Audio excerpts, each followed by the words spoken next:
Good evening. Welcome to the 5-8, where we discuss 5 of the week's most fucked up topics for 8 minutes each. So 5 topics, 8 minutes, 2 hosts, 1 guest, a little singing, some curse words, and as many cocktails as we deem necessary. LB, you are in a different location. There's more furniture now. Good. How are you?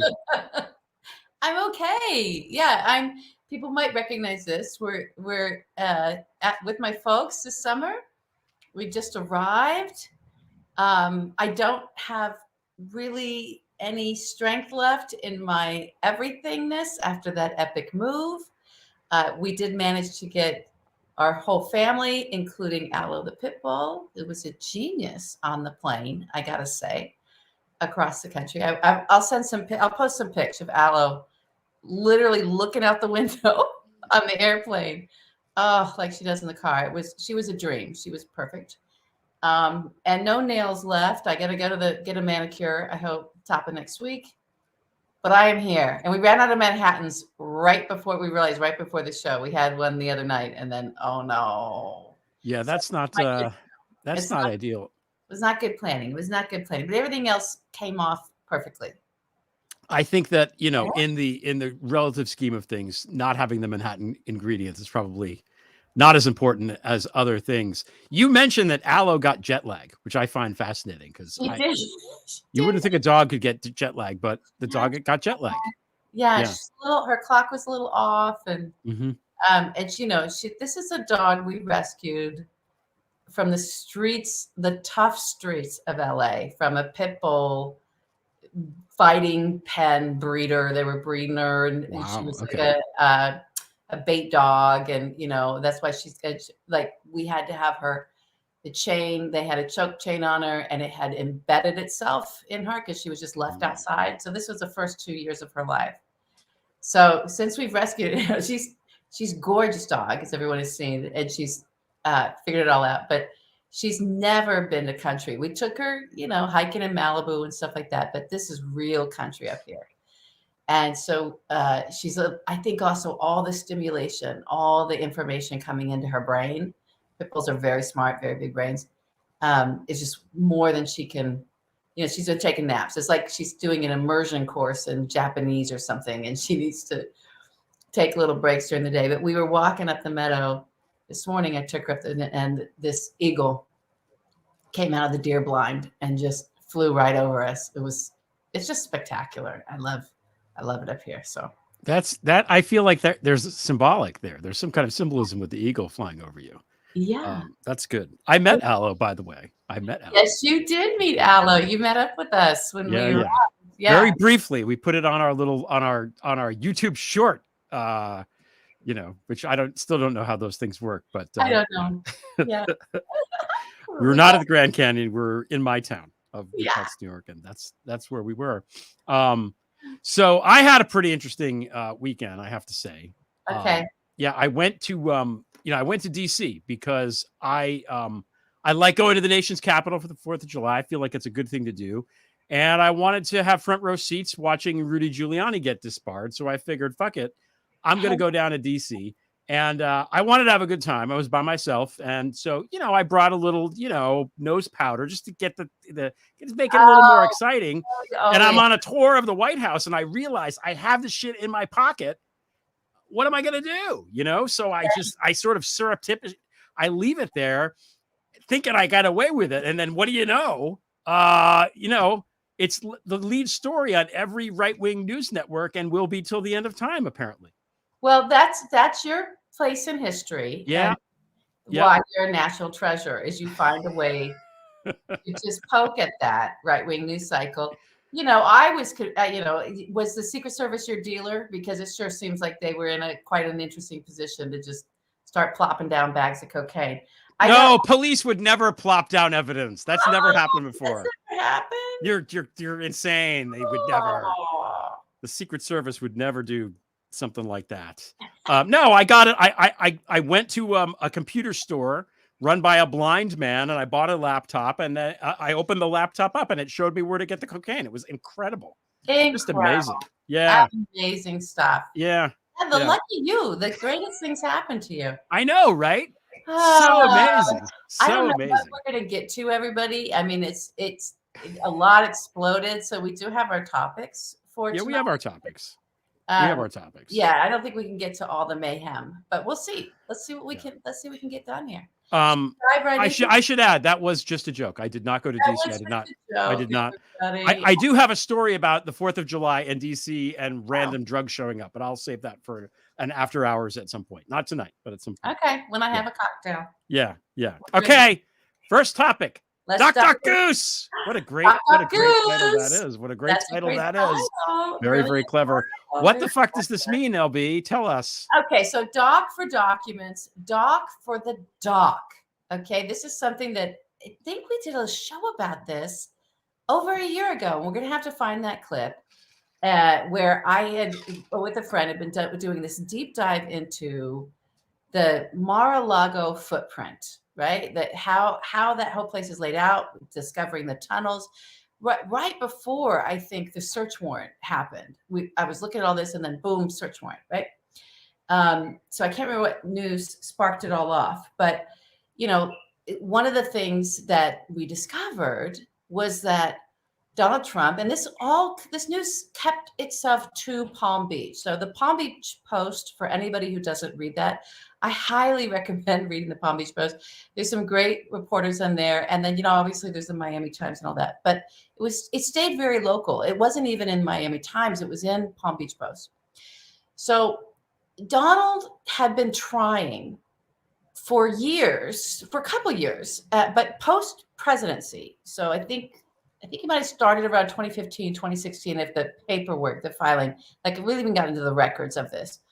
But right around 2018 was when he got the approval from his cronies there in Palm Beach to build a dock at Mar-A-Lago. So yachts could come up, submarines could come up, anything can come up into this dock. And it was the locals that caused an uprising. So this sort of approval came through in December 2018. Auspicious. We'll get to that. And then in 2019, this sort of struggle with the locals begins, right? This goes on for a year. And I don't know if everybody remembers, but around December 2019, there was a lot of activity down there in Mar-a-Lago. There were Chinese spy ships. There were Russian spy ships. It was just oligarchs everywhere. Now, this is not new. In 2009, there were 2 Russian submarines, something class, whatever, big wartime class, Russian subs, that had been going back and forth between Palm Beach area, Miami, but also Palm Beach, and Cuba. Right, because the Russians don't have any history with Cuba, so why would they be going to Cuba? So we all have to remember that, right? Cuba's right there, and it was a Kremlin stronghold forever, right? For a very long time. So that was it. That's sort of those subs and everything were like 2009. That's when Jeffrey Epstein was there. That's when Ghislaine was there. Ghislaine, the submarine pilot who married the guy that ran the logistics company. These are just like dots on a timeline. Everybody. Then we flash forward, 10 years later, and there's this epic struggle around Donald wanting a dock while he's president. And no one raised a national security concern around any of this of maybe there shouldn't be a dock right there at the president's fucking residence, right? Private residence, where the Russian warships and submarines and Chinese ships, spy ships have been coming in, not warships, but spy ships have been coming in and out for over a decade and going down to Cuba. Then we're looking at, we discover these tunnels, right? Now, I'll give you a little taste of something. So for those of you that don't know the history of Mar-a-Lago, it was built by a woman named Marjorie Merriweather Post, a Post serial. At one point in time, she was the most wealthy woman in the world, or even person in the world, I think. Her second husband, but her by de facto, this is why it was it's the Southern White House or whatever, it was because of this woman, was the first ambassador to the Soviet Union. Okay? Very good friends with Stalin.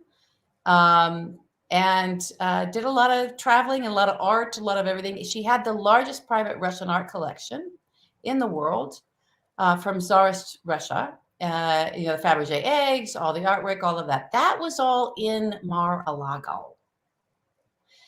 And she's the one who dug out and built the tunnels in the 1920s when she built this, because she was also friends with a bunch of the bootleggers that I happened to study. Okay? So we got these tunnels. They've been there for a long time. They were built by the woman who was the ambassador of the Soviet Union and was good friends with Stalin. Also the first human being to ever have a private yacht. And all this Russian art treasures were there. And for some reason, the Russian states didn't demand them back, which they had tended to do. So this was a good friend. She was a very good friend to the Kremlin, very close. And to the White House. She was sort of like in that in-between space during the Cold War as well, the beginning of the Cold War. So I would just sort of push my chips in on the fact that probably the Kremlin had pretty detailed maps of those tunnels for quite a long time. And the entire property of Mar-a-Lago, considering they went there with her. And she was their girl over, her woman over there. So that's the backdrop, everybody. Then we have Donald Trump trying to get this dock. It all falls apart, and he kind of gives it up because the locals were fighting, and it came down to, and this part you guys might remember, he was going to have to change his tax status and then end up paying a lot of taxes. And that's the thing. He's like, fuck it, it's not worth it, right? But we did have the spy ships, the Russian spy ships, all along those coasts all that time. Did he take documents there before his presidency ended? Who knows? But certainly Waltine knew where to carry the boxes, because that's what we found out. Witness number 5, Waltine Nauda, however you say this guy's name, the valet, the butler, the pants steamer, the diaper fixer. This man was caught on surveillance. Why do we think we have surveillance in there that might come from either us or for our allies? Maybe because these are the fucking tunnels that the Kremlin knew about from Marjorie Merriweather Post. And we've always known about this stuff. So this guy, Waltine, is carrying boxes out, putting them on a boat, right? And they're taken off to what was described now in the unredacted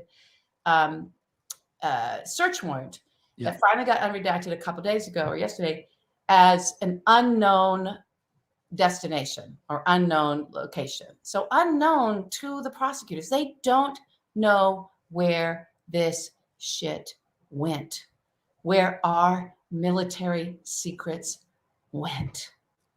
They don't know. They just know that Waltine carried them out those tunnels. And then I had a final thought on these tunnels and on this dock, right? I think he wanted that dock because he was going to offload a bunch of shit. I really do. I think the plan was always to do this, and he just sort of gave it up, and they found a way around. They just did it brazenly in broad daylight is what they did with the valet, with the diaper changer.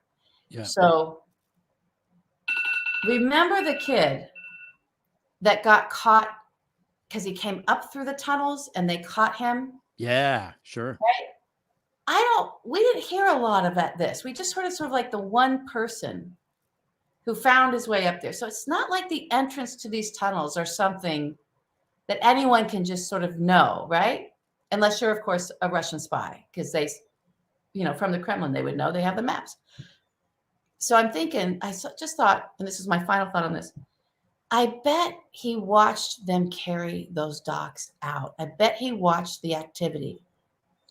I bet that guy was seeing activity, and he saw kind of where they were coming in, and he followed them in and ended up at the pool. And he ended up by the private residence, right? That's where he ended up. Yeah. Goose documents. This sounds like the dock turns out to be a big deal. The dock in these tunnels, and everyone laughed at me when I was like, "Oh my God, tunnels, a dock!" They're like, "Oh, please, you're making cartoonish screenplay writer." Blah blah. I'm like, no, yeah, and I'm I'm sure there's still some Soviet strongholds in Cuba, some little places that the docks could go where a submarine was parked, and off all of those secrets went. Yep. He's a spy. Come on. These are acts of espionage, massive acts of espionage. Well, I mean, and people seem like not being able to wrap their mind around this. He invited 2 Russian spies into the fucking Oval Office and didn't let anyone American in there. That's right. And gave them classified information that we found out like a couple days later. He did that. We already know this happens. It's not like us guessing. He fucking did it already. We know that he did it. And he didn't do it by accident, probably. He did it because it's what he fucking does, He did it because that's what he does. I was going to say, Doc Goose, it does sound like an old Spielberg movie from the point of view of the kid who's on the beach and he finds the tunnel and then he goes in and there's all these bad people in the tunnel and he gets embroiled in this mystery thing. Except in the Spielberg movie, they would catch Trump and he would go to prison or something. And it would end happily. I'd be satisfied with a phone home, put him on a submarine and ship him back to the Kremlin. Just get him out of here. Or a submersible, maybe. I don't know. Or a little tin can submersible built by the whatever guys. Yeah, right? That's what I'm saying. I think that, that would work for me. Okay. Okay. Well, that's my topic. I like that topic. Good. You're coming in strong after your, cross-country move. Your cross-country move. Okay. Phantom Threads. So we're trying to compile like the list of like what to talk about this week. And, it's all about Elon and the breakdown of Twitter and the subsequent, oh shit, everyone's got to leave migration. And I just, I don't like to like blow my own horn too much here, but I'm going to blow my own horn because I'm not always right. Okay. So here we go. Yeah. I wrote this like right on the eve of him taking over. Yeah. The question isn't, will he sabotage Twitter, but how? Laying off 3/4 of the workforce, as he said he'd do, would be a fine way to start the destruction. Charging for the service would drive away many users and blow up engagement like an exploding Tesla. Replatforming the likes of Trump, Mike Flynn, and other noxious disinformation peddlers, trolls, and chaos agents would gin up the rage and scare off more normies. So would amplifying fascist accounts, or to be more accurate, amplifying them more. He could verify bad actors, as the old administration used to do, and take away blue checks from those who don't toe the Muscovite party line. He could tweak the algorithm so we don't see the accounts we want to and are force-fed others. He could sell our data in DM on the dark web, or he could simply sack the entire support staff and play his virtual reality fiddle as Twitter burns. So, okay, so that's A. He did all those fucking things. I don't know about the selling the DMs on the dark web or whatever, but everything else he did. Yeah. He did all of those things. So, and that's not even, I'm not even being like, oh, aren't I smart? Like anybody that knew that he was a chaos agent knew that this was going to happen. This is fucking very, very predictable stuff because the Saudis either gave him money and said, go destroy it, or they thought to themselves, this moron is going to destroy this if we give him the money to buy. Those are the two options that we're working on here, in my opinion. Anyway, now there's been this vast migration. All of a sudden this week, there's all these things happening where people need to leave Twitter because the rate, whatever, Twitter wasn't working over the weekend. It was actually on July 1st, which is when Elon stopped paying the bill to Google. It was also the first day of NBA free agency. So all the sports fans are really, really mad that Twitter was broken that day. I missed all this. I missed the Twitter. You missed all. You didn't miss it. It was a stupid thing. So anyway, now there's these new alternatives to Twitter, okay, that have sprung up, and I just want to comment on them. Because we have Mastodon. We all know about Mastodon. Mastodon had its thing. There's Post. There's Spoutable. There's Notes, which is run by Substack. There's Blue Sky, which is like Twitter, but run by Jack, what's his name? Dorsey. And then but you can't get in there. And then there's Threads, which launched this week, which is like the Facebook Meta Mark Zuckerberg thing, right? So I put together, you guys haven't seen this, and we're Gen X people. Hopefully this will make sense. I've attempted to just convey what all these platforms actually look like, and this is what I came up with. Yes. Yeah. So, this is obviously from Reality Bites. Yeah, I was gonna just do Winona in the middle, choosing between Blue Sky and Threads. Oh, she's perfect as Post. Yeah. Yeah. Yeah, right? Because she's kind of, kind of got her shit together a little more. Yeah. Ethan Hawke. There's some more intellect going on there. Yeah. Ethan Hawke is Blue Sky. Fantastic. Oh my God, Ben Stiller is okay, so I've been on Blue Sky for like 3 days now. Right? And I like it because it's, first of all, they're very good about like, fuck Nazis. We don't want any Nazis here at all. Like there seems to be kind of a real push, not from the people in charge. I don't think Jack gives a shit, but towards the people that are using the platform to be like, whoops, I removed you instead of this thing.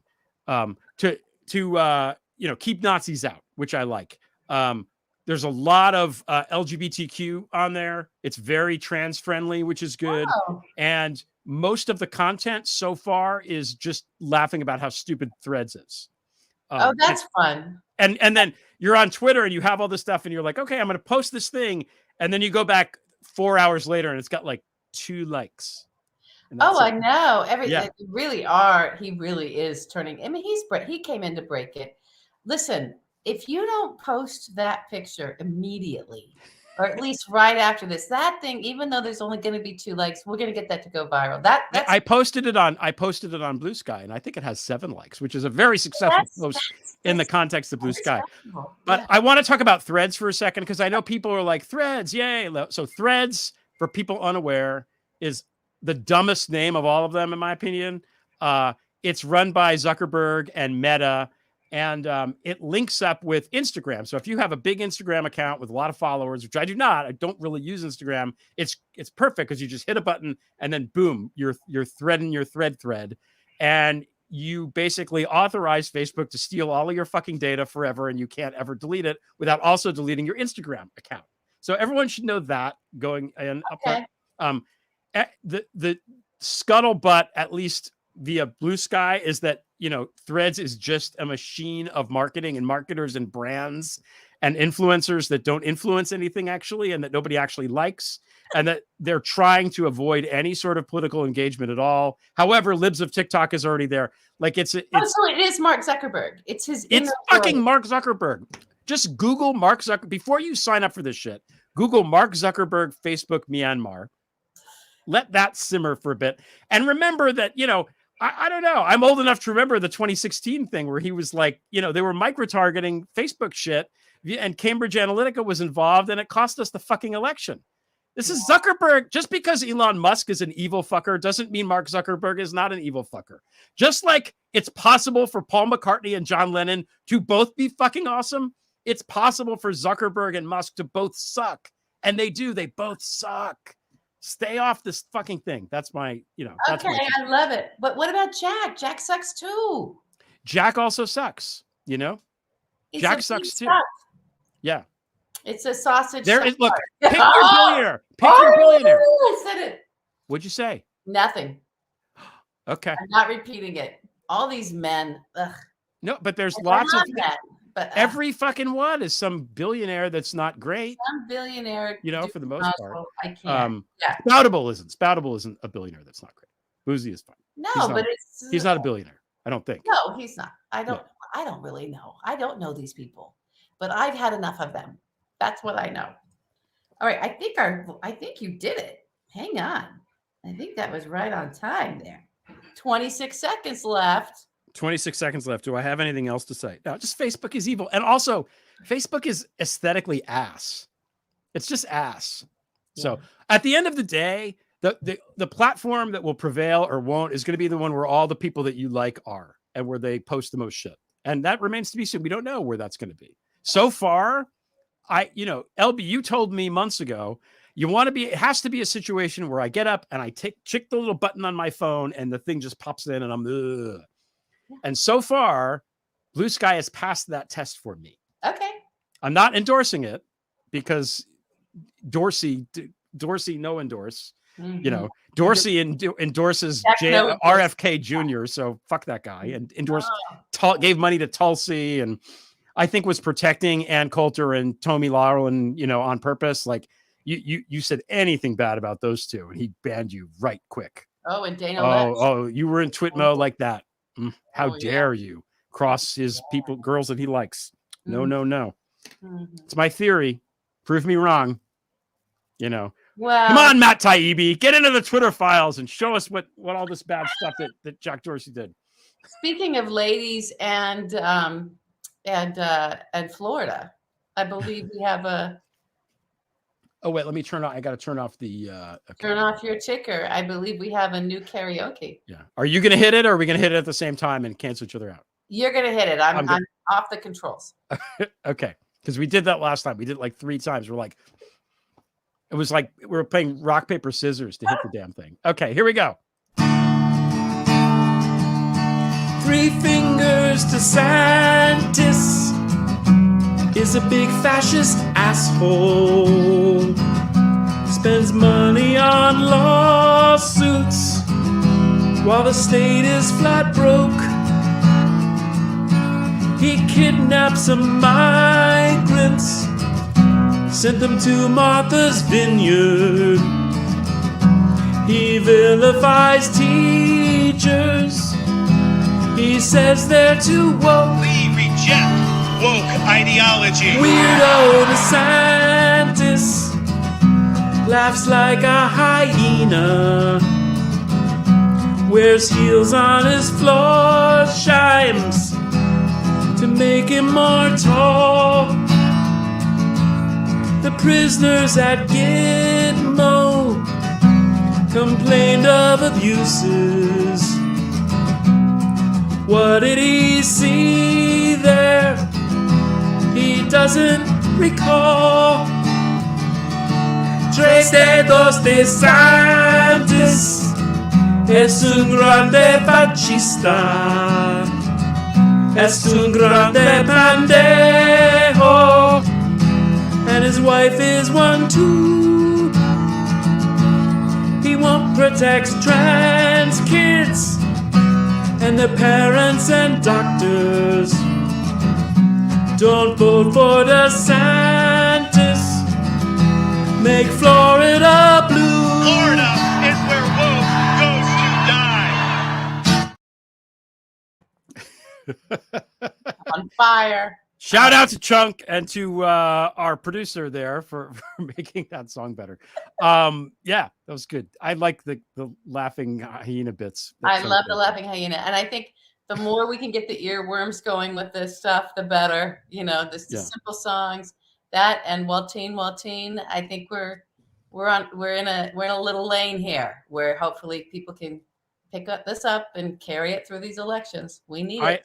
I think John Denver would approve. I don't know. People don't seem to know. Do people not know that song? How can people not know that song? I know. I was like, people don't know the song. I don't know. Molly, who edits my Prevail pod, she didn't know the song. I'm like, how can you not know the song? You're like my age. How can you not know the song? So I don't know. People don't know the song. Very, very, very surprising to me. Okay. Surprising. Moving on. Get to our guest. It's guest time. Our guest is a multifaceted talent spanning law, tech, politics, business, and media. If he was a baseball player, we would say he is a 5-tool prospect.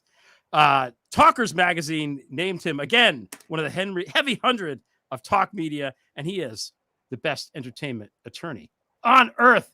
Ethan Bearman, welcome back. Oh my gosh. So first off, for everybody who's watching, it is... you have no idea how much I love LB and Greg. I'm like huge fans.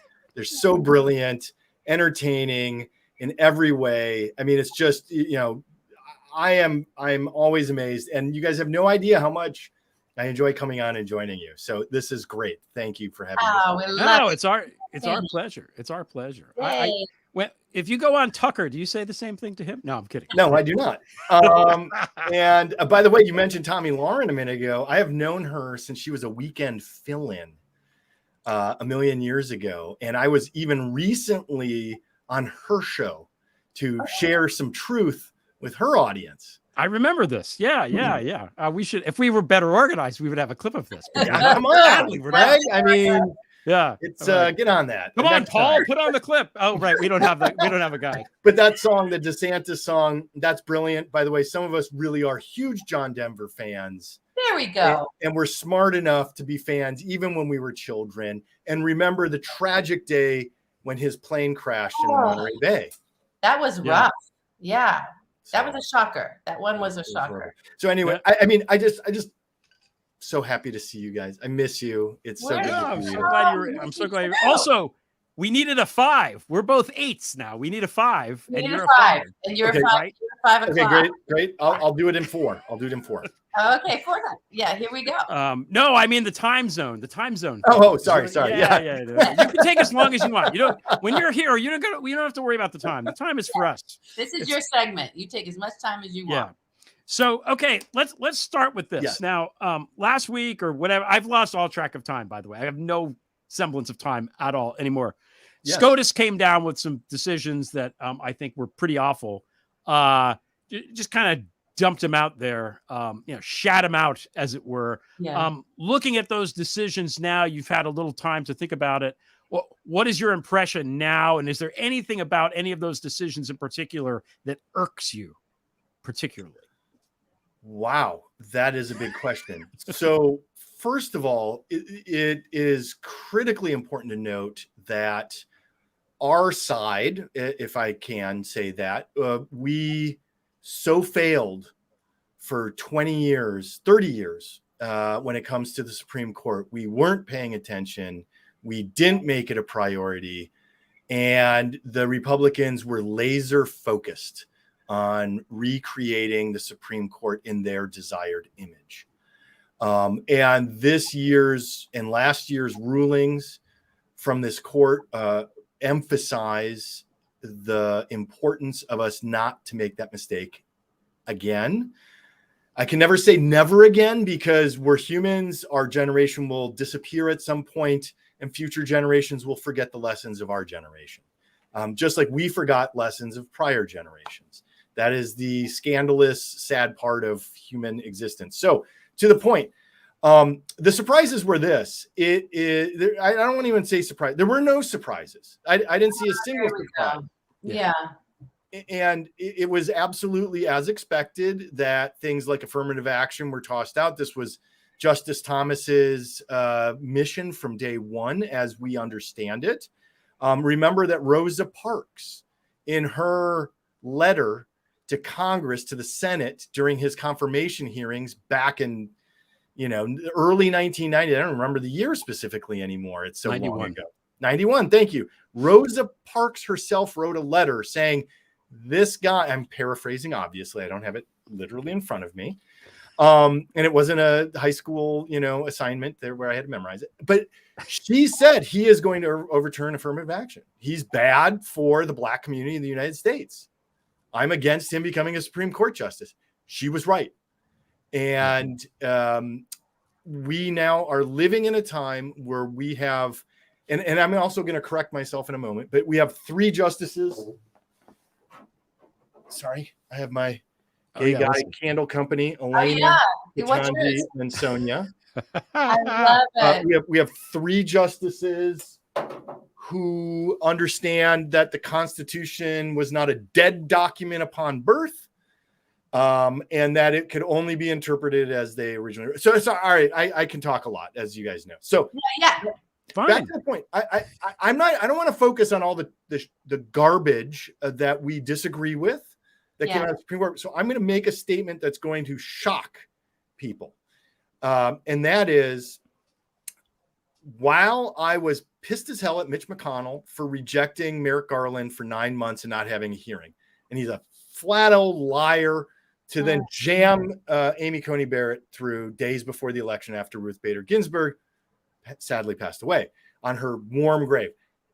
Justice Gorsuch, I argued on the air at the time that while I disagreed with his conservative approach to the law and interpreting the law, I felt at the time, and I am going to make the point of why I continue this, while I can disagree with him on so many topics, there is an aspect of him that I recognized and appreciated at the time, because it's against every other conservative I have seen in my entire lifetime. Really?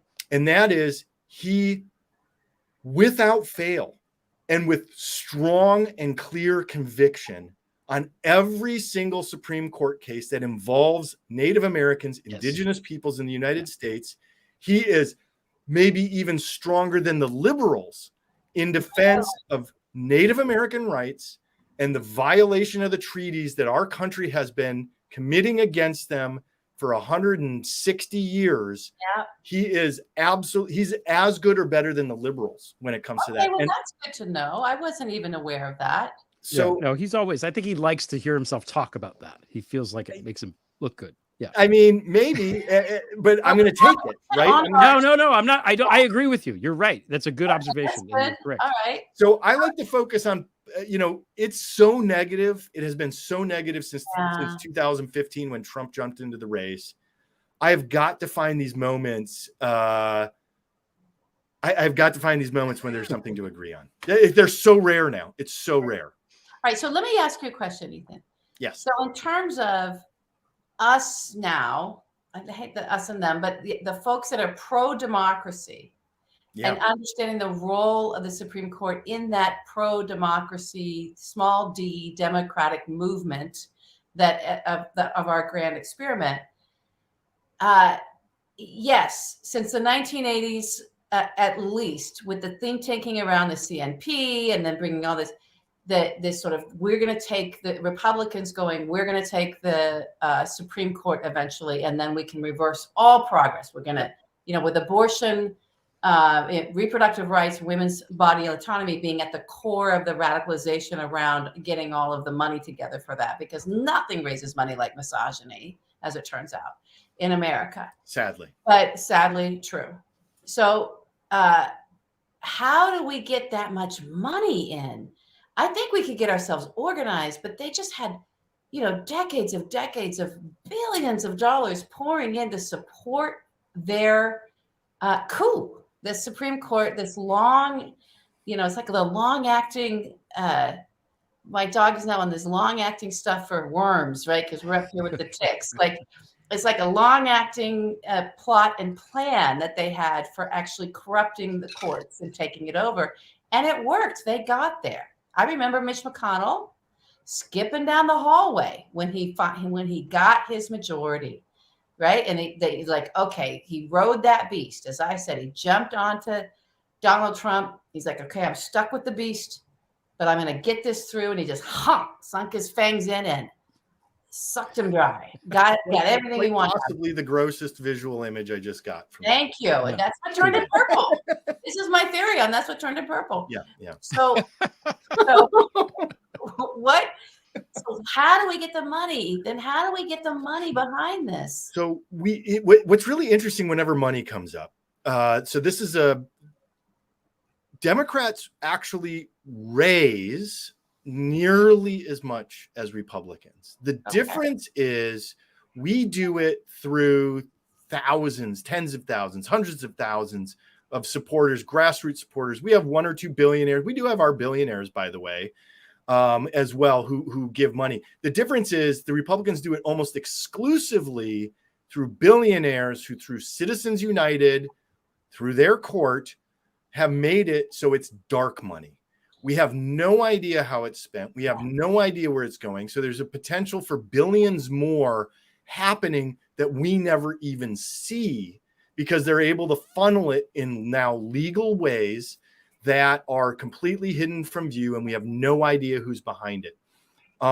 So it's not that we don't have money for races, because we do. And Open Secrets and Federal Election Commission reports show that Democrats really aren't that far off from Republicans, and actually right now are ahead of Republicans currently.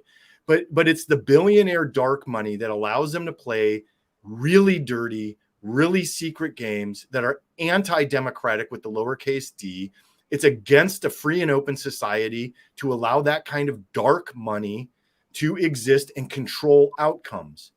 And what we have to do, and it's the most boring thing to say, and it's absolutely critical. It's twofold. One, we have got to get out the vote, meaning we have to register voters, and then we have to constantly remind them, and not just remind them, get them a plan for how and when and where they are going to vote. Young people overwhelmingly vote for what we consider our side. And we need them to show up and vote. And they have a tendency to be underrepresented, although the recent elections with some of the new groups, they are starting to show up. Yeah. Part two of that, it is so unsexy to focus on local elections, and it's the most powerful. We love to focus on the Trump evils and what Mitch McConnell does, and Peter Thiel is funding JD Vance and owns these 3 senators. You know, these are the types of arguments. The most dramatic effect on your daily life and your actual individual life are your local and state elections. And we see out of that 2020 election how dramatic those local and state elections affect our national body politic. The fake elector scheme, that didn't happen in Democratic states. That happened in insanely right-wing states. And I just think that that's how it has to happen. If we look to money, we're not going to pass a constitutional amendment anytime soon overturning Citizens United. It's just not going to happen. And I feel like you said a key thing in there. I'm sorry. Please. I feel like you said a key thing in there right at the top, which is we raised about the same amount of money, but it's shallow and vast, right? Many, many people giving a little amount. And they have like 1 to 10, I'm sorry, whoremasters, right? They just like got on the dog collar, right? These are their people. And so I think then it doesn't matter what the folks that voted for them want. That's right. So they have a single voice in their head. Stop my taxes, stop my transfer the wealth. So they did the greatest transfer of wealth in the history of this nation, from the poor and the middle class to the wealthy with the tax break, right? Because that's what. Oh, I thought you were going to talk about PPP loans. Yeah, one or two guys wanted. And it was clear, and they'll just do it. They're all dogs on a chain. They'll do what the guy holding the leash says to do, and they're going to do it and get it done because they're reliant on this.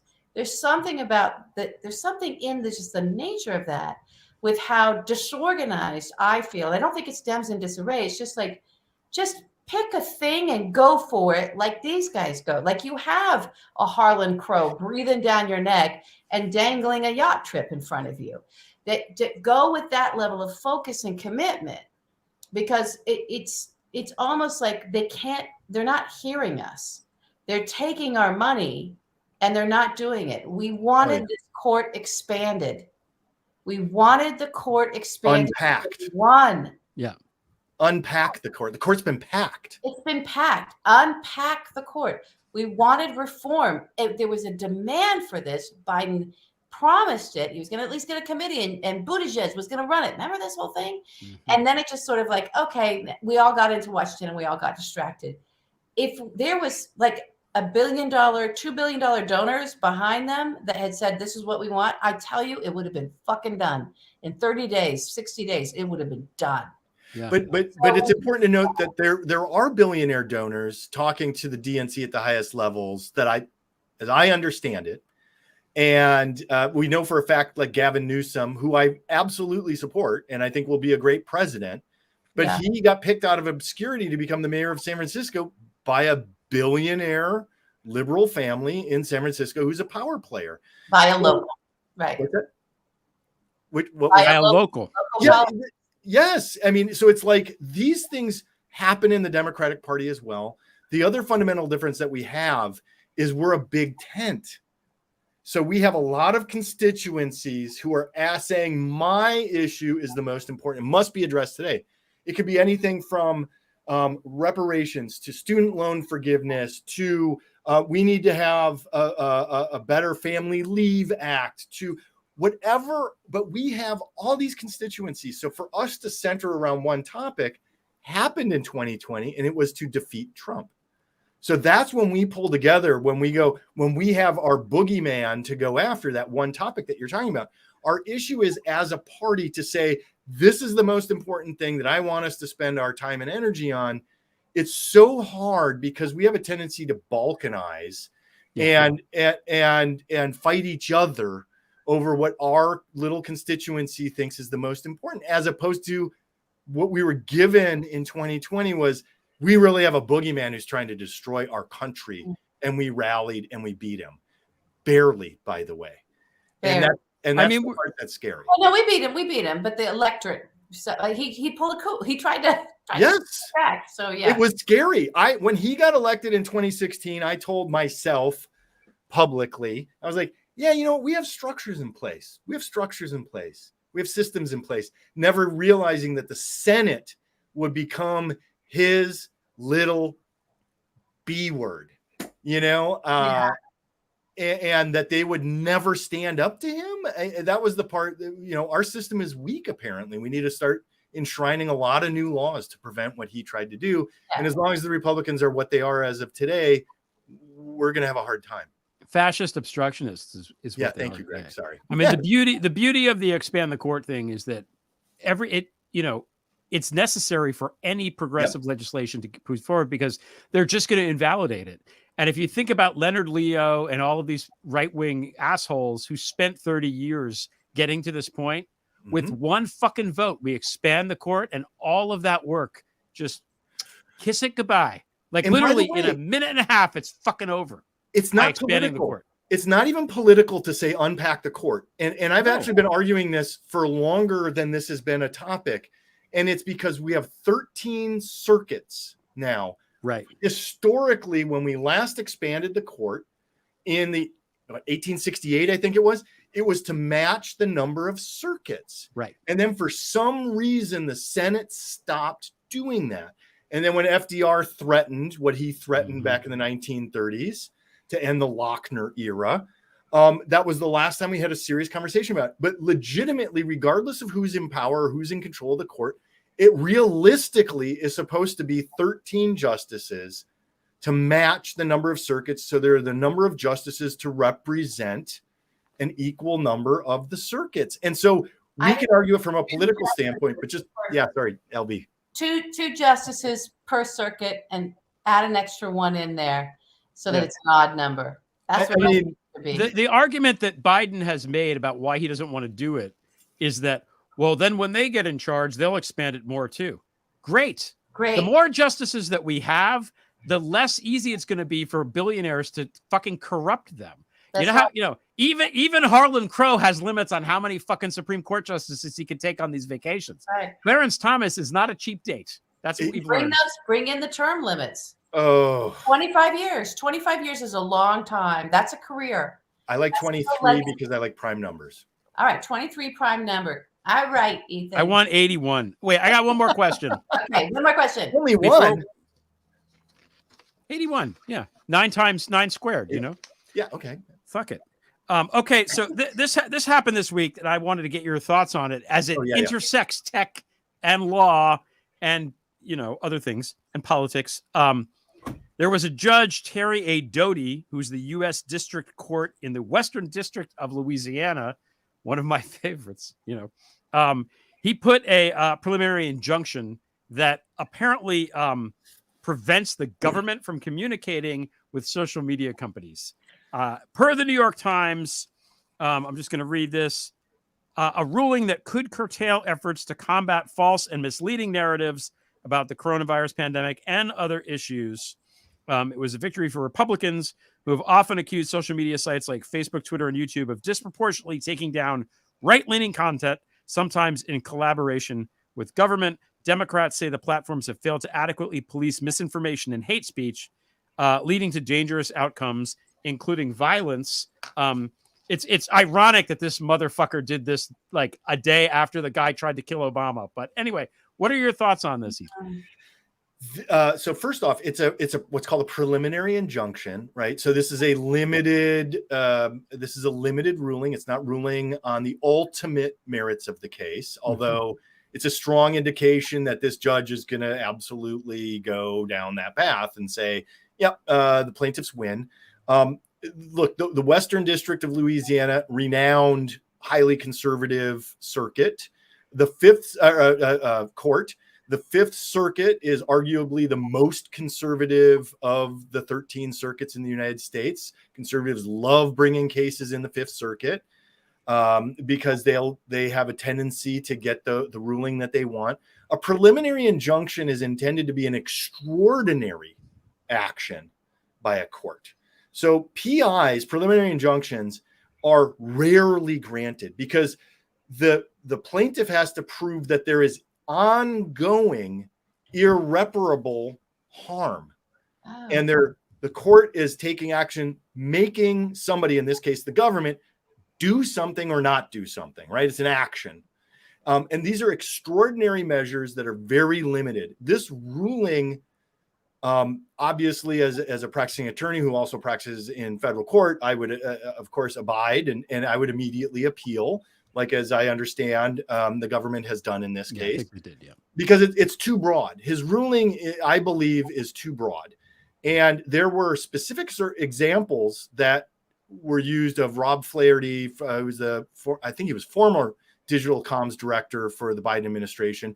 Right. He did cross a line. Yeah, he did. And he absolutely, in my mind, as I read what he wrote, violated the First Amendment.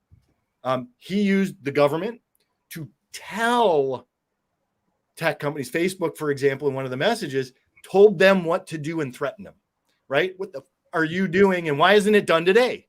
You can't do that. The government can never do that. I don't care if it's a Democrat or a Republican. That violates the First Amendment. Okay. But the problem with this judge's ruling is he lumped in everything else that was alleged by these disinformation specialists and others, allegedly. And he lumped it all together into this preliminary injunction. So I believe that this preliminary injunction goes way too far. If it was narrowly construed to say you're not allowed to tell tech companies what to do, fine. And if you can show coercive intent or coercive, not just intent, coercive action by the government, of course that violates the First Amendment. And I don't want Republicans doing that either. Right. But just merely communicating, saying, hey, we determine this to be disinformation. These are the facts from the CDC. Of course they should do that. But this ruling goes much too far to say no communication at all. And there, again, I want a court to rule our government cannot threaten private industries on what they can or cannot say. That would be a correct court decision. But just this broad splay of 152 page ruling, I think goes just too far. Yeah. Oh, wow. Okay. I mean, what they were trying, one of the examples in this, as I understand it, is the tech companies, the content moderators and the tech companies, Twitter, Facebook, etc., went to the CDC during the COVID thing because they weren't sure what was true and what wasn't true. Exactly. And we're asking them for guidance. And this guy took the final decision themselves without the government saying, you need to do this. Right. They were asking the government for help and advice in something like a fucking pandemic, which is the responsible thing to do. This judge, this anti-vax Fauci's an asshole judge, obviously has just right-wing media playing on his brain 24/7, has believed all the bullshit. And I don't know. It's not great. And, not great. It's worse than not great, right? We've got radicalized judges who also simultaneously do not understand tech. Yeah. Well, with a Senate that's our legislators not understanding tech. Oh my legislators have no idea. Dianne Feinstein is a senator from Silicon Valley, and I'm just leave it at that. That no more needs to be said. Ethan, I want to come back to you on this sort of. I'm just getting this note. So there was a 10th Circuit Act of 1863, which was a federal statute which increased the size of the Supreme Court of the United States from 9 justices to 10. We had 10, and which also reorganized the circuit courts of the federal judiciary. During the Civil War, the court was increased to 10 justices to ensure a pro-union majority on the bench. The Times reported. So again, paper record, right? Mm. When Andrew Johnson, a Democrat, became president upon the assassination of Lincoln, the Republican-controlled Congress, and remember, everybody, Republican, Lincoln, Party They of were Lincoln liberal back actually then. was Yeah. Party of Lincoln. And this guy he thought, oh, we'll union and we'll bring everybody together and I'll have a VP that's, and he was a Confederate and he did away with all of the progress. He's the one who shrank it back down to 7. Right. Motherfucker. Yeah. That motherfucker. One of the great what ifs is that they were supposed to assassinate him, the Lincoln co-conspirators. And the guy that was supposed to do that got drunk in a bar and didn't go through with it. And I think wound up getting hanged anyway. So, interesting what if, Arnold Schwarzenegger goes back in time there. Lots of what ifs. Our country does not have a great track record of fixing our wrongs. And we make fits and starts and steps forward. And then it's the old saying, we take 3 steps forward, 2 steps back. And the 2 steps back are beyond painful. And in this case, in the Dobbs decision, I consider it to be reprehensible. The affirmative action decision, I consider slightly less reprehensible. I think that there were actually some arguments there that were well played by the conservatives in that case. Doesn't mean I agree with the outcome, but the Dobbs decision was just shameful. You're just literally taking away the rights of over 50% of the American population. They turned us back into chattel. Yes. And I'm not here to make your babies. And birth control is next. That's what we said at the time. That's what a friend of mine said. It went zinging through my brain. That's the if women could just come together with that, that's just. But every woman of childbearing age in this country did not had federal rights to an abortion until Dobbs. That's right. Yep. So that's it's really policy. A right stripped away. And that was where it was always argued a little bit wrong is it's your body. My gosh, when does the government have a right to? So anyway, we can go down that path another time. I know you have other topics. Ethan? I love. What's that? I'm in a good mood tonight. You got me in a good mood. Let's not go there. Okay, good. Let's ask you this. Do you want to stay with us for the next 2 topics? Are you up for? I know sometimes you have to go early. Sometimes I have to go like tonight. Oh no! Please don't make me cry. Please don't because you guys have to know how much I love you. It hurts my heart that I have to go. No, seriously. Again, for those who haven't seen me on this show before, I was fanboying Greg, I think, before an LB from the moment we met and started. I mean, it's like we have a connect. I have so much respect. I absolutely adore the both of you. And I'm sorry that we're not sitting together in a room having drinks doing this show together. I know. Which we're gonna have to do. You have to come soon enough. I'll get to the East Coast. We're gonna make that happen. I think that's okay. Do you have anything to announce before you go and let everybody know? Let everybody know about where to find you, what's coming up, anything. So I'm on most of the platforms now, including Threads, by the way. And Threads not available in Europe. That's the other thing. Not People available in Europe. That's okay. The Europeans find me elsewhere on like WhatsApp, but it's just at Ethan Bearman. I do have a law firm, the Bearman firm here in Los Angeles, and I'm in court often.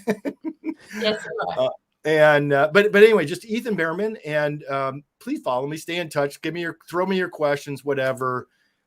This is absolutely one of the best times in the world for me. Wonderful. And then you'll come back because we need to talk about the writer's strike and give everybody updates. I've been I've been crazy with the move, but it's time to talk about all of that again. And me and one of my family members, we both voted to authorize SAG-AFTRA to strike. Perfect. And I 100% support the writers. Yeah. We have got to fix what's going on here. So thank you, LB. You're going to do it. You're welcome. We're happy to strike. Thank you, guys. Great to see you. Enjoy your weekend, man. Thanks, Greg. Really appreciate it. See you guys. Bye. All right. Great to see him. He's great. He's great. Greatest. He's great. Good. Answered my questions about this thing. Did you know about this thing? No. This tech thing? I don't know. These fucking Trump judges. It's like they shop around for judges. They find some fucking mouth breathing weirdo that's on some hick bench somewhere, and that they control, and then they get their thing. That's what happened with Kazmarek and the the medication in the mail, the contraception in the mail. This is how they do it. This is how they game the fucking system. And these are all Trump appointed fucking morons. Aileen Cannon. Every time you read one of these judges, it's always some Trump moron that these people plowed through. And the ultimate role as I was talking on the podcast. I had Alex Aronson, who's been on this fine show. He was great on my podcast. If you haven't checked that out, please download it and listen to it. He was talking about Leonard Leo and these guys, and I said, they're very Machiavellian. The ends justifies the means. And he said, yeah, that's right. And the ends here, or the means, are democracy has to go down. Something I'm paraphrasing, but those are the means. The means are we're going to ruin democracy to get what we want. That's what because I've made this argument many times. The only way for Leonard Leo and these right-wing weirdos, I like the word weirdos lately. It's just my new word. They're weirdos.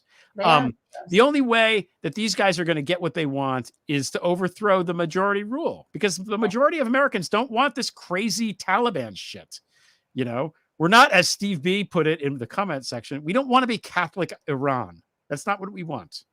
Ooh, I like that. Isn't that good? Steve B, shout out. Good, Steve, shout out. Yeah. Right. That's not what we want. We want fucking freedom. Who owns Leonard Leo? God owns Leonard Leo, Leonard Leo would say. Leonard Leo owns Leonard Leo. Yeah. Do we have more announcements? Oh, I almost forgot. What? Wait. Are there more announcements? Because I have to get this slide. No, we can do it. We can do it early. Yeah, we can do we're doing the announcements a little early because Ethan had to go. We are doing it early. I messed up. It's okay. It's all right. Let's do it because I forgot. I don't have any. It's okay because this is a good thing, and this is a new segment we call Baller Move of the Week. Baller Move of the Week. Baller Move of the Week. I made a graphic. You like the graphic? You made a graphic. I was going to try to do a song. I didn't have time. I had to do grocery shopping. Well, let's see. Okay, there it is. That's Rucker Park, right, in New York City, where they play basketball, like the real hardcore. Cool. Oh yeah. The real hardcore players play basketball. I like this graphic. Isn't it cool? I'll get some music for that. Yeah. Good. I put so much effort into it. That took me almost 5 minutes to do that. So yeah. Anyway, I was like, shit, we need a graphic for Baller Move of the Week. Okay, Baller Move of the Week. The Baller Move of the Week goes to Tony Evers, governor of Wisconsin. This is from a story from Leah Zhao at Vox. This week, Wisconsin's Democratic Governor Tony Evers made key changes to the state budget passed by the Republican-controlled legislature, slashing GOP tax cuts and guaranteeing election funding increases for the next 402 years. Not a typo. It was a staggering maneuver that follows years of battles between Evers and GOP lawmakers, blah, blah, blah. Evers pulled these changes off by leveraging a tool known as the line item veto. Do you remember the line item veto? Because this is, I remember in 1988, I guess, when W was running for re-election, I was participating in a debate club in my history class in high school. And I had watched the debate, not understanding it. And I just kept saying, I need the line item veto. I just need the line item veto. Just give me the line item veto. And I had no fucking idea. I thought line item veto was like some guy my Uncle Tony knew. You know what I mean? Yeah. I didn't know. Okay. Anyway, on the line. They have the line item veto in Wisconsin, apparently, which allows them to veto parts of a budget bill instead of the entire measure. Wisconsin, in particular, gives governors uniquely powerful line item veto authorities for appropriations bills that allow them to target sentences, words, or in some cases, even a character or digit, according to Wiscontext's Will Cushman. Comma where the comma was. You just move that comma. You just move it. Evers made full use of this power when changing a phrase that increased funding for the 2023 to 24 school year and the 2024 to 2025 school year.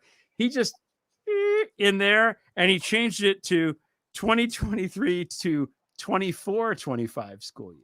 I love him. This is fantastic. This is what you have been calling for. So I'm glad we're right now. Baller Move of the Week. You know what this is? It's a baller move of the week is what it is.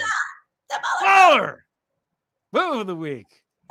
That's what it is. Yeah. You wanted this. You like, get creative, do something, just try. And he did it. He did it. He got this. Is exactly, you're right. This is exactly what I want. That's right. You know? Yeah. It's what I want. Damn it. As long as you get what you want, because Leo's getting what he wants, and Olear needs to get what he wants too. Well, Leo, he drinks too much wine. Wine gives me gives me heartburn. I don't know how he does that. I don't know how he does anything. It's I don't probably know. just swill. All right. Bidenomics, here we go. On the clock. Let me hear All what right. you say. Now, the Bidenomics, I think this is an interesting thing to run on. I'm curious to see if it'll work or take because, you know, the economy is actually kicking ass. Like when you consider where we were when Biden took office, which was still in the middle of a fucking pandemic when most people, not Rupert Murdoch, but most people had not yet gotten the vaccine, right? Biden came in, made sure that everybody who wanted a vaccine got one. Originally, it was going to be in July. He was like, fuck it, it's going to be in April, and it was. So, you know, and then did all these measures to boost the economy, get people back to work. During the pandemic, when the gas prices were high, he released the oil reserves to make so the price of gasoline, while still relatively high, was much lower in the United States than almost every country on fucking earth because of Biden. But, you know, people in America are too stupid to like read the news outside or like look at a graphic and understand this. But he did that too, lowered the gas prices. The gas prices now, they're, you know, here in New York, it's like $3.75 a gallon. I think I filled my tank up today. That's fine. You know, I just left $6 a gallon though. I got to say, California's got, it's rough there. But a lot of that is taxes from the state too. Like the state's taxes. So the gas is not bad. The inflation is, you know, remember when everyone was like, it's going to be hyperinflation. Like they even understand what the fuck that means. They don't.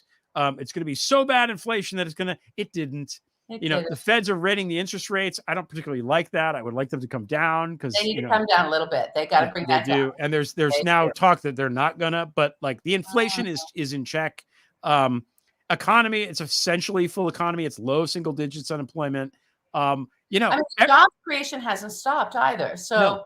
And it's small business. Way beyond. It's not just, okay, he just put back what was before from the pandemic. No, we're way above that, even more than the job creation during the Clinton years, which was pretty high. So, yeah. And what I like about him is his kind of vision for this, which it's a little old fashioned, but he does want to go back to the FDR thing. Yeah. He wants to give a giant fuck you to the whole trickle down. He wants to take the Reaganomics and smash it on the ground and stomp on it until it's dust. And that's what Bidenomics really is. It's taking money away from rich people and giving it back to the middle class in some, in the form of these programs that help this stuff, like the broadband that's going on in these red states. Every politician in the red states voted against this shit is now like that Tuberville trader. Right. They're claiming it as here in Alabama, we got the broadband. It's so wonderful. Fuck you. Sit down, coach. Where are all the football players who played for this guy, by the way? Well, here's the other thing is I think that's a key little note that you got in there about we've got to hold them. Well, that they're claiming, responsibility for it. The folks. Right. Is that they do want to undermine that Infrastructure Act as much as they can, while also taking credit for the stuff that everybody wants, that they're sort of not going to go through. So as long as I know it's like they're shameless, we have to call them out. They don't respond to the hypocrisy, but they're in a pickle. They're trapped a little bit. So because or a lot, because they really want to claim these victories while they're also trying to sabotage them. And so we have to just keep pointing out, no, you're sabotaging it. You're sabotaging it. You're sabotaging it. So that they get on the defense. I think this is one we can get people back on their heels. We can get these elected Republicans back on their heels and sort of tongue-tied around, do you want the new bridges or not? Do you want the broadband or not? And just keep it there so that we can actually get all of the benefits of that infrastructure bill. I want those benefits. They need to come as a citizen, not benefits as a prize, but I want, our country needs a fucking lift. We need we really do. We need it in our airports. Mm-hmm. I just went through them. We need it in our airports, everybody. We need it in our broadband. We need all this. We need, electric vehicles. We do. So let's go.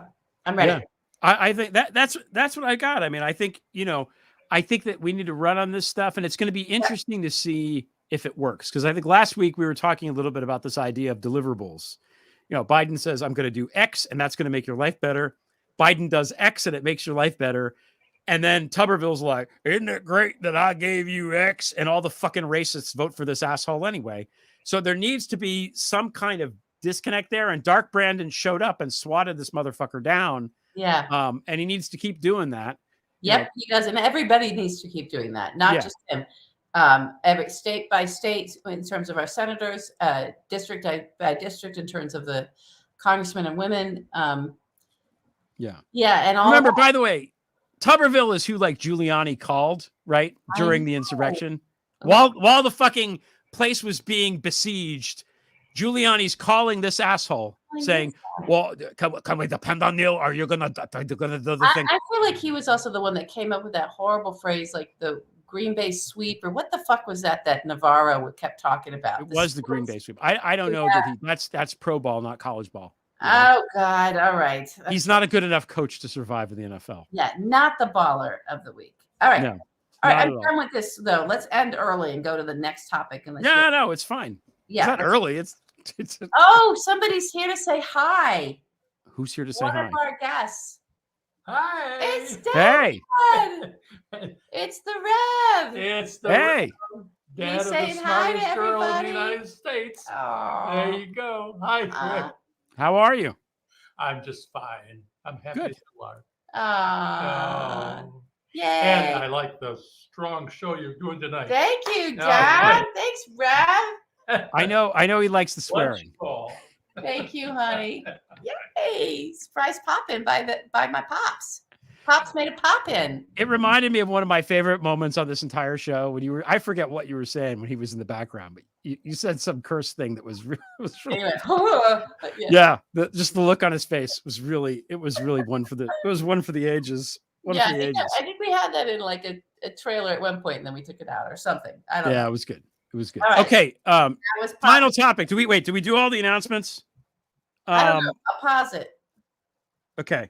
There's no after hours tonight because you're going to get tired. What's going to happen is you're used to doing this at 5. Is very different. I mean, I knew I had taken vacations and trips before and done the show on the road, but I'm this is a little different. I had to try to take a nap. I couldn't do it. I gotta get in a rhythm, and I'll be back in LA anyway. So back and forth, but yeah, my sympathies to my co-host. I'm acknowledging to you, like, after a very long work week, and I know what you have on your plate and the responsibilities on your shoulders Monday through Friday and also Saturday and Sunday.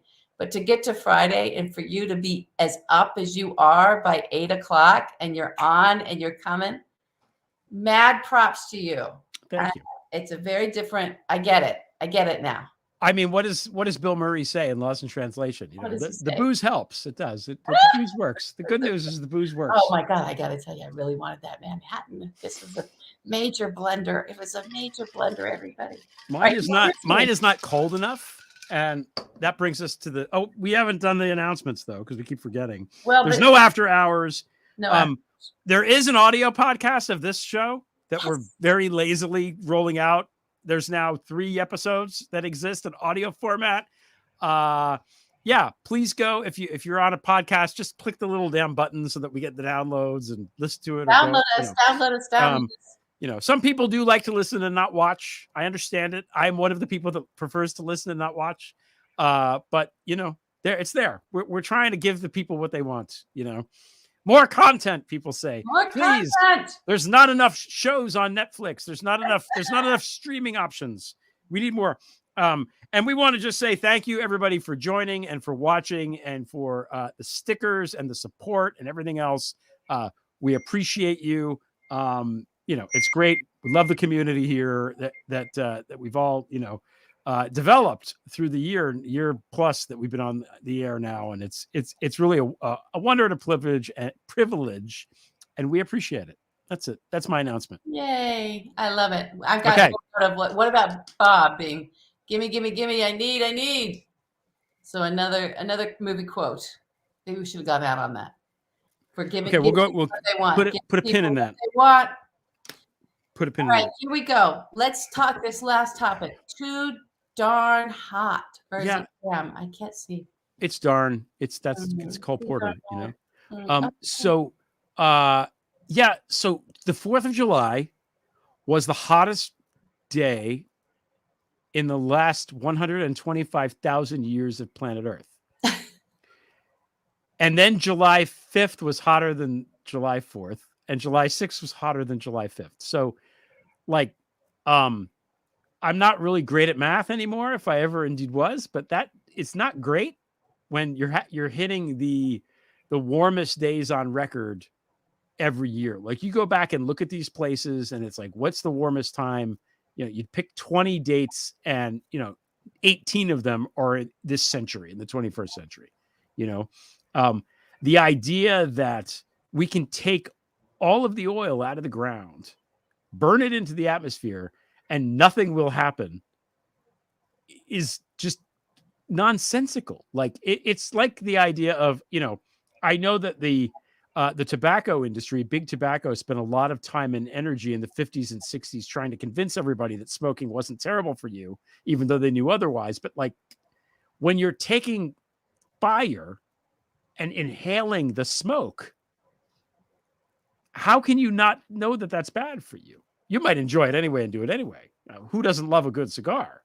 But the idea that this is somehow, salubrious is crazy, and it's the same thing with the oil stuff. Like there is no, what did Alito write in the Wall Street Journal? No reasonable person would think that there would be zero effect on the atmosphere. So the fact that, again, the bad guys, Russia, Saudi Arabia, they're all fucking oil producing countries. That's what they're there for. The Republicans in this country, oil, fossil fuels. That's how a significant percentage of the money in Canada, all the fucking right-wing weird shit that's going on in Canada right now, which we have to get somebody from Canada on the show to talk about. Because it's a dire situation up there with the infiltration of the religious right-wing whack jobs in the United States. It's very bad. That's all Alberta. That's all fucking fossil fuel driven. Mm-hmm. And then you have these fucking the crypto bros, the crypto guys. And how does crypto make its money? By mining, which consumes vast amounts of energy for nothing. For like nothing. It doesn't cool your house in the winter. It's just stupid. So we're in this place now where things are really starting to noticeably get fucked. And we really need to collectively as a citizenry and as a government and as a people and as a planet kind of, maybe get together and stop this before the planet becomes, uninhabitable. I'm in the camp of, in terms of looking at it, and I'm by no means an expert, but I have, and I've read enough to go, okay, we're going past 2 degrees Celsius, like increase, which was the threshold that the Paris Accords were trying to kind of put a stop to. It just, it's not, these countries, some countries are abiding by it. It just doesn't matter. It's just too much consumption, and no one knows how to stop that. So I think we're full boom. I don't think we're left of boom where we can put this genie back in the bottle or do something to fix it or somehow stop it. I think we have to come to terms with what it's going to be like and start planning for that and do the right of boom work. We're in full boom right now. The boom is going to go on for a while. And for folks that might be new, we used to do these segments. We got to bring it back. We should have brought back our left of boom. It's just that comes from a saying I think it was out of the military for specifically folks that were trying to stop a terror attack or stop a big mass death event that they got on the radar. So you're right of boom if you can still, or I'm sorry, left of boom if you can still stop it, right? Because the boom hasn't happened yet. You're to the left of it. And then the boom happens. That means the bomb goes off. So that's just the experience that we're all having now. It's like, oh my God, it's happening. It's happening. It's too hot. It's like whatever. We missed our window to stop this. And now we're in the boom.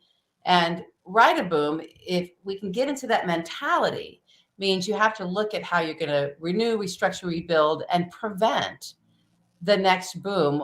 But stop it from where it is. Get into reality. Stop the denial.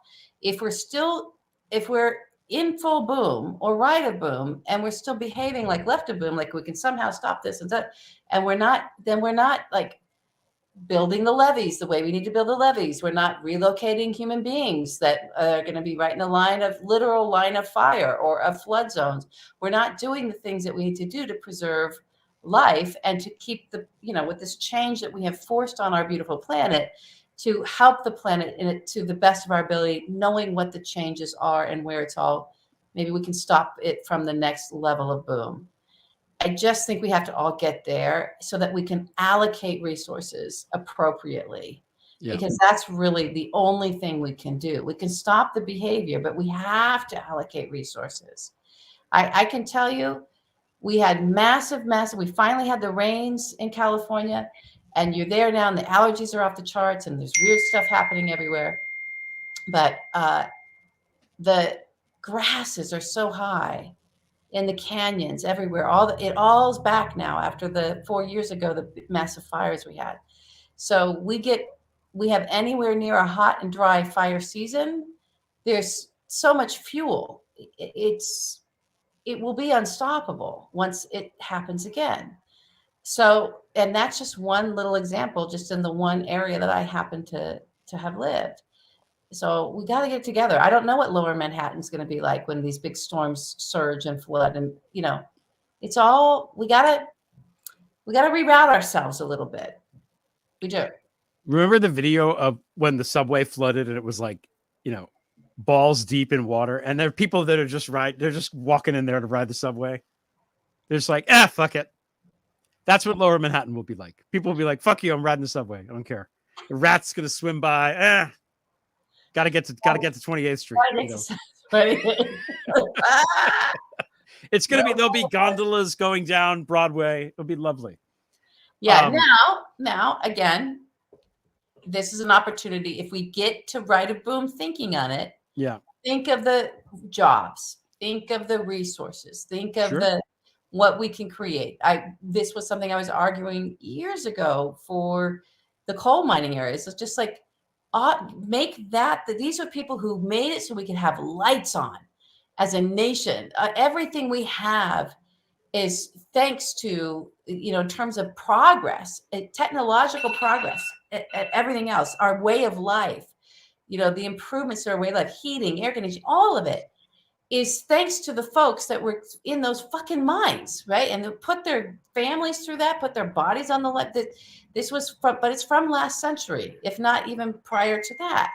So go into those areas and offer the best jobs for the next generation of power and fuel. Amen. Right? Do the training there. These are the folks that paid the price. Give them the benefits, right? That would have gone along a really long way. And I know Biden was finally kind of looking about that and talking about that. And I have to look at whether anything has happened. But, we do have a lot of big portions of our citizenry who know how to roll up their sleeves and get to this kind of work and are willing to learn what they've got to learn to get it done. Yeah. And build community around it that lasts for generations. So maybe we can start thinking that way. We'll have to. When Bloomberg was mayor, they did studies about New York and how they could build breakers out in the sea to prevent New York City's going to be fine. Okay. But I think, the best thing that we can do, like achieving some sort of energy independence and alternative energy, similar to how expanding the court would be to fuck Leonard Leo up. Because it'd be like, hey, you spent all this time and effort to get 6 out of 9. Now there's 21. Fuck you. Just being like, we don't need oil anymore. Then Saudi Arabia just goes away forever. They can, Saudi Arabia will be a nation of golfers at that point. Russia, forget it. It's just going to be vodka and dreariness and depressing poetry. All of the bad guys are just going to fucking go away because they get all their money from oil. So, this is really, it's a win-win for us. It's a win-win, but we can't, as Ethan said, we have a hard time with this kind of, not very good at it. not very good at fixing stuff from the past, and not very good at like creating something new. We created something new right at the origins. Happy Independence Day, everybody. And we've been struggling ever since then to do sort of a big move. Maybe we'll have to just keeping track of the baller moves of the week, and maybe there'll be one that wins the century. I don't know. Yeah. Remember how Elizabeth Warren was a fan of the show Ballers? Yeah. Wasn't that weird? I think she just liked Dwayne Johnson. Yeah. So weird that someone would like Dwayne Johnson. So strange. That's so strange. Yeah. Yeah. Yeah. Okay. I think that's all we have. Again, we want to say a big thank you to everybody for watching. Happy Independence Day, 4th of July, or if you're celebrating elsewhere, I don't know. The day that the United States briefly diverted British forces away so that France could kick their ass for a very short period of time that ultimately led to the French Revolution and maybe Napoleon. I don't know. Is that what the American Revolution did? It's coming up. Yeah. So globally? We'll get there. I don't know. Yeah. Bastille Day. All right, LB, good luck with the move. It's nice to see you. It's nice to have you here in the Empire State. Thank you for welcoming me, everybody. I'm happy to be in the Empire State. I'm loving it. Yeah. All right, guys. I'll see you on Threads.